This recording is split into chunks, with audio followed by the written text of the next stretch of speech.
and talking about exciting thing about vaccination status. Well, the reason why I want to talk about this today is there's lots of people asking questions, especially with the rules changing, the new living with COVID strategy around vaccination status in the workplace. Can your employer ask you to be vaccinated? Can they ask you your vaccination status? If they do, is it reasonable? All of these questions I'm hoping to answer for you guys today. As always, please like, subscribe and drop any questions in the comments. Happy to help where we can. Let's get started.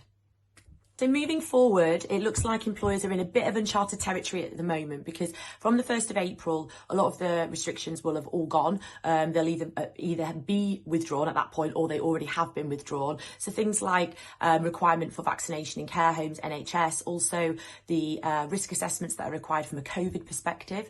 So that means that the position that we had, 6 to 12 months ago, when employers were able to justify differential treatment or encouraging, if not forcing, people to have vaccinations or lose their job, that position will change moving forward. So it's important that employers look at their vaccination policies, look at whether or not it's actually needed to hold and store that data, which I'll come on to, but also considering if there is any differential treatment, can that still be justified in whatever this new normal looks like as we start to live with COVID?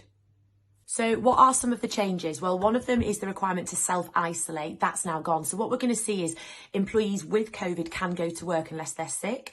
So obviously the position has changed there. That's really significant and may require some reflection in the policies or processes. So if you're somebody who is currently sick with COVID, then you can call in sick as you would normally do. But if you aren't sick and you have tested positive, then you can still go into the workplace. So again, making sure that all of these changes are reflected in the working practice of the company, but also in the policies and processes that everybody's really clear. Let's not forget, on the 1st of April, that all the free COVID testing will go. So we're going to have less and less people probably testing positive for COVID, but also the requirement to use the COVID pass, the app that we've got, that will be maintained for limited international travel use. But internally, there'll be no requirements within the UK to show that to enter a premises. So again, lots of change coming. So what does that mean for employees then? So if your employer are saying that they still want to collect this data after the 1st, what they have to show is that they have a legal basis for doing so. So it's likely that they're still going to rely upon the prevention of risk in the workplace because of preventing the spread of coronavirus. So that's likely that is the reason that they will rely upon.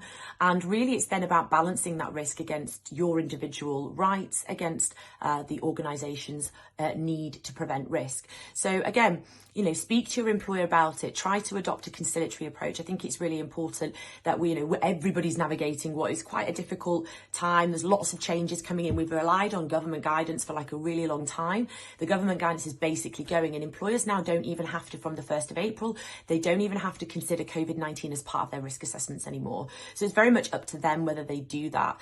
But what I'm finding is there are a lot of employers still wanting to engage in COVID-19 risk assessments because they want to manage the risk. And one of the ways in which they're doing that is by collating vaccination status.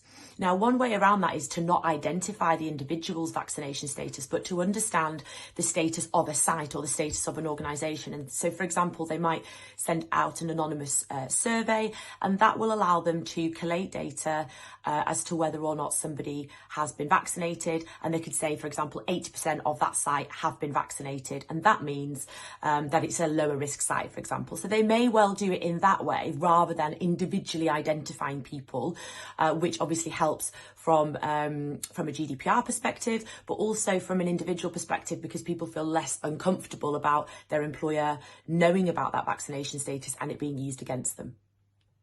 There's lots of people worried about, why is my employer holding this data? Will it be used against me? Well, the ICO have been really clear in that employers must not use vaccination status for different treatment or certainly less favourable treatment of employees, and that the data must be stored securely and only kept for as long as is necessary. Now, that's going to depend on each organisation, but where employers are collating this data, you want to be asking questions about how will this data be stored, how long are you going to keep it for, what's the reason for holding the data, and making sure that it's not kept for longer than necessary. I think that's really important.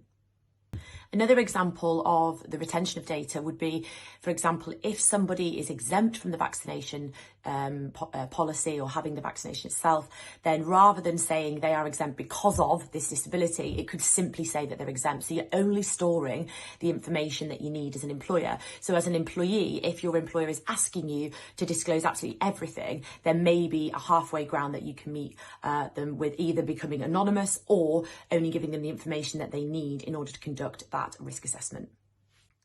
So for the employers out there, what you really need to be focusing on is why do you want to collate the data? What's the purpose of this? Have you updated your policies? Have you done an impact risk assessment on the data that you're collecting and storing to mitigate any potential risks?